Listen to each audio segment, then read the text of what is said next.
TV.07, which stated that BIC, Business International Corporation, had been used in the past to provide non-official cover to CIA agents overseas.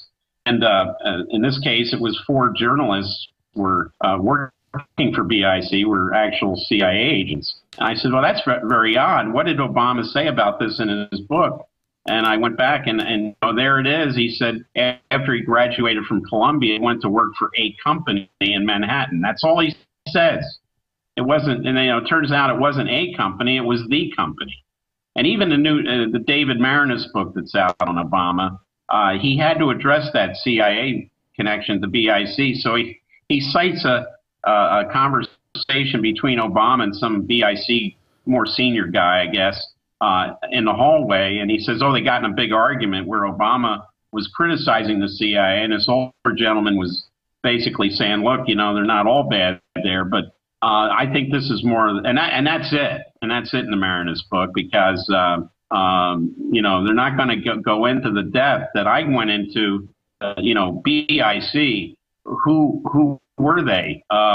What did they represent? What did they do for the agency? And then, the whole family and their connections to a lot of other front activities, from Madeline Dunham, the grandmother's connections with the Bank of Hawaii, operating the escrow accounts that were used to pay money to CIA slush funds to people in Indonesia, Philippines, South Korea, Japan, and other places. The grandfather, Stanley Armour Dunham, they tried to say he was a traveling furniture salesman. He couldn't keep a job. He'd go from town to town. Well, that was obviously covered. He was in the OSS at the end of the war in France, and then popped over to Lebanon for a number of years. And there's photographic evidence of Obama's mother as a young girl, probably about 10 or 11 years old, in Beirut.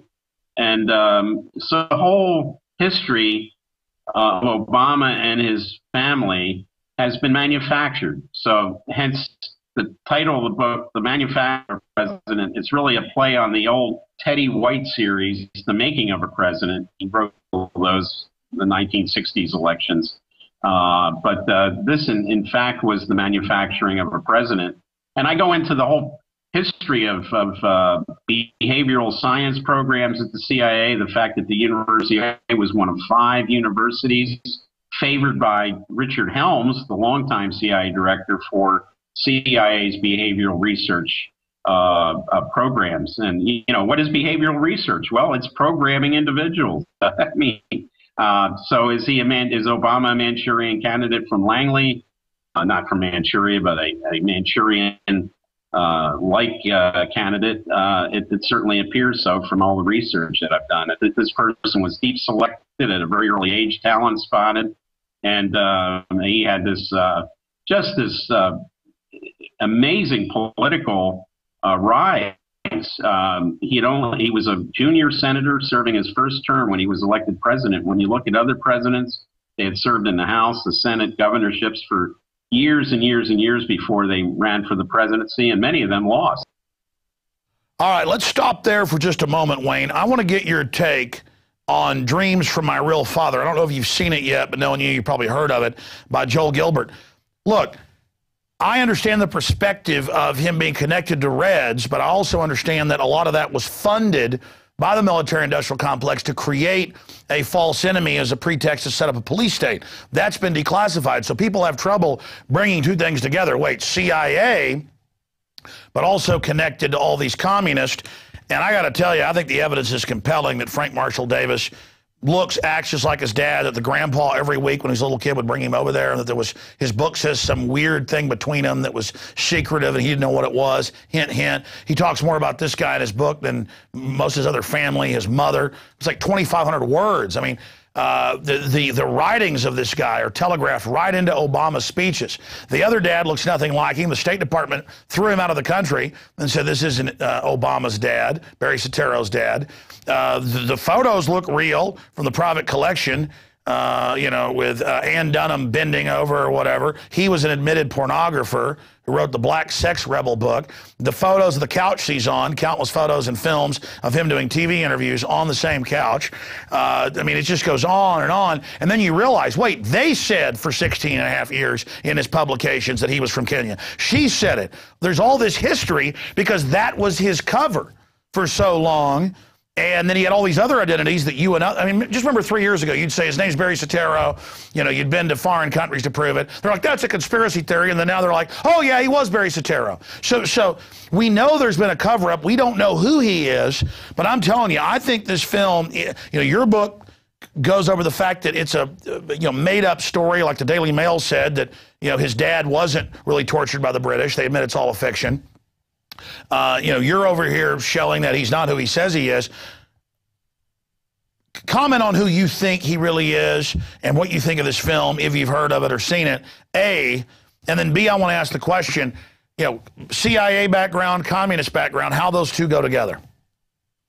Well, I definitely think he was a CIA groomed and deep selected and talent spotted individual from a very young age. Now, I didn't get a whole lot into the birth certificate, but I'll tell you what I concluded is that there's a lot of evidence that he was in fact born in Honolulu, but there's also a lot of evidence, and I talked to several people, including politicians in Hawaii who are old enough to have and remembered the family, knew the family, and said, look, Obama was born in Honolulu, but the issue is we don't really think that Barack Sr. is his father. Now, if the birth certificate shows another father as a biological father, that would necessitate, obviously, trying to change the birth certificate in some manner. And I'm willing to say that that's probably the case. Well, yeah, they say that his dad was African-American. They didn't start using that till the 70s and 80s. I mean, the term didn't exist in 1961.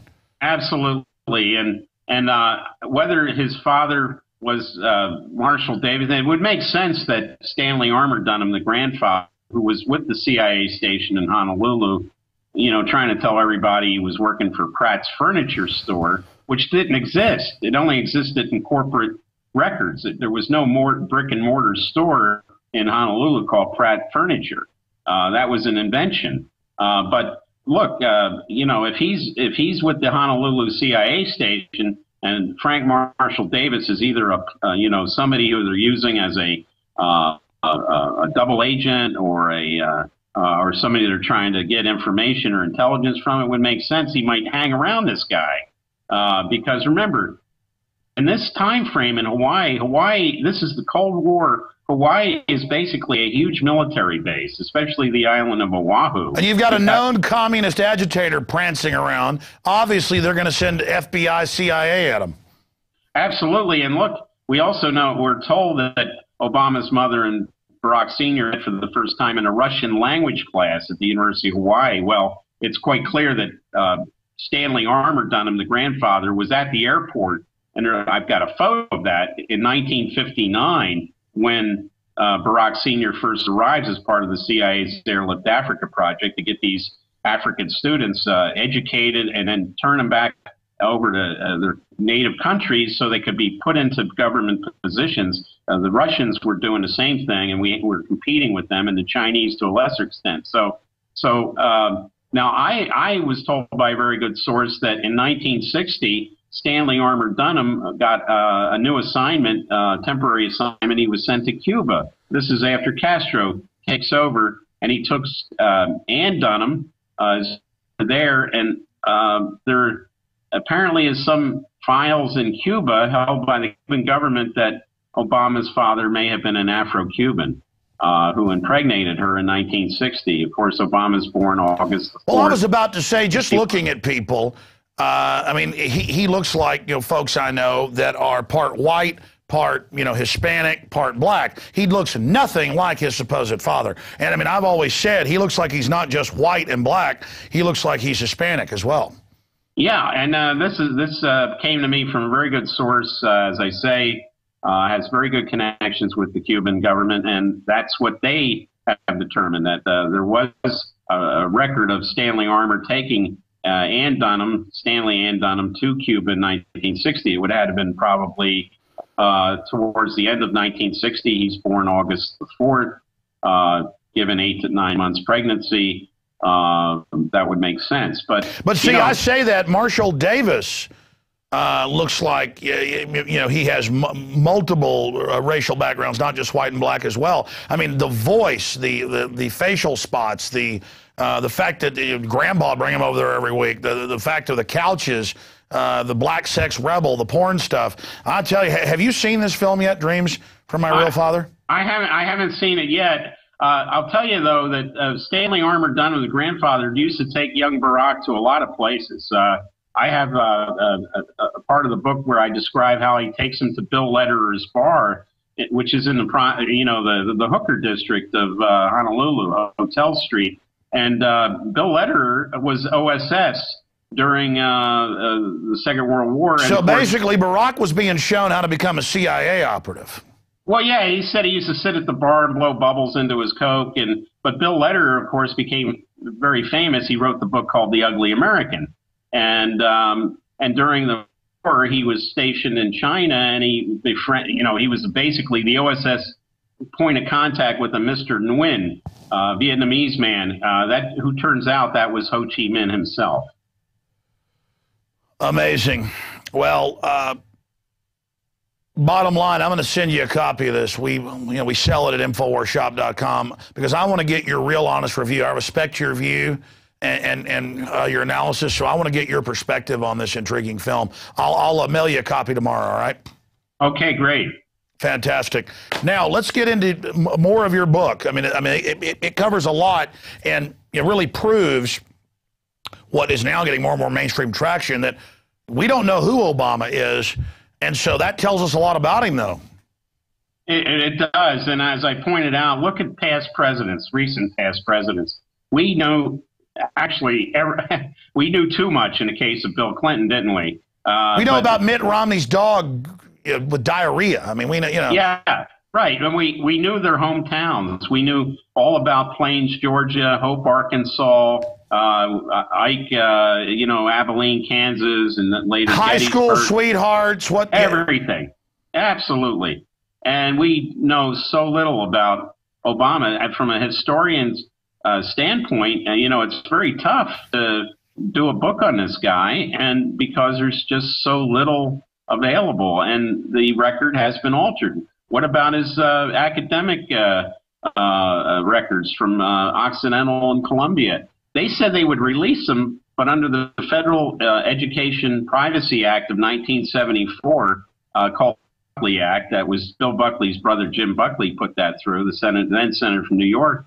They can't release those records unless the student himself or herself authorize it, and Obama has not authorized it. So what's he hiding? Well, wait a minute. The first executive order, or one of the first, day one, he signed an order making a bunch of his stuff secret. I mean, wow, he's really wanting to keep that secret. Absolutely, and not only that, that also applies. He has veto authority on releasing records from past presidents, even if their families, like Reagan's family, it says release it. Well, George W. Bush was the first to say, no, we're not going to release certain things. And Obama's followed right along. As a matter of fact, there were the two meetings between old man Bush and Jeb Bush where they went to the White House kind of at a moment's notice, and Obama dropped his schedule. The last time they did it, Obama was at a big fundraiser at the Mandarin Oriental Hotel here in Washington, and he leaves, where he has all these campaign bundlers giving him loads of dough. He leaves to go meet with old man Bush and Jeb at the White House. It's the second time there was one of these impromptu meetings. And it wasn't like the last meeting. It wasn't like Obama wasn't going to see them again, because he saw them the very next night, Saturday night, at the Alfalfa Club dinner here in Washington. Another one of these oligarch elite type dinners we have here. So what's really going on? Are they saying, do what you're told? I mean, it certainly looks that way. Ex-presidents come into town all the time. Jimmy Carter's been in town, but the current occupant of the White House doesn't drop everything to meet ex-presidents just because they're ex-presidents. I mean, it's maybe for